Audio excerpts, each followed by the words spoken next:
কালকে অফিস থেকে বেরোনোর পরেই দেখলাম আমাদের অফিসের সামনে রাস্তার উপরে স্বরবর্ণ পরিচালিত ডায়মন্ড কালী পুজোর বিসর্জন। আর এই বিসর্জনে দারুণ অনুভব হলো। এখানে ঢাক ঢোল বাজিয়ে মাকে নিয়ে এরা বিসর্জনের দিকে এগিয়ে চলেছে। প্রতি বছরই ভালো করে বিসর্জন করেন আর দেখতেও খুব সুন্দর লাগে।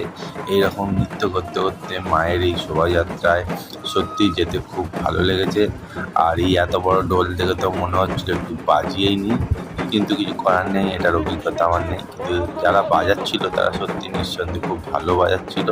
আর এই যে ঢাকিদের দল যেরমভাবে যাচ্ছে, অসাধারণ দেখতে লাগছিল। অসাধারণ দেখে তো মুগ্ধ হতেই হবে।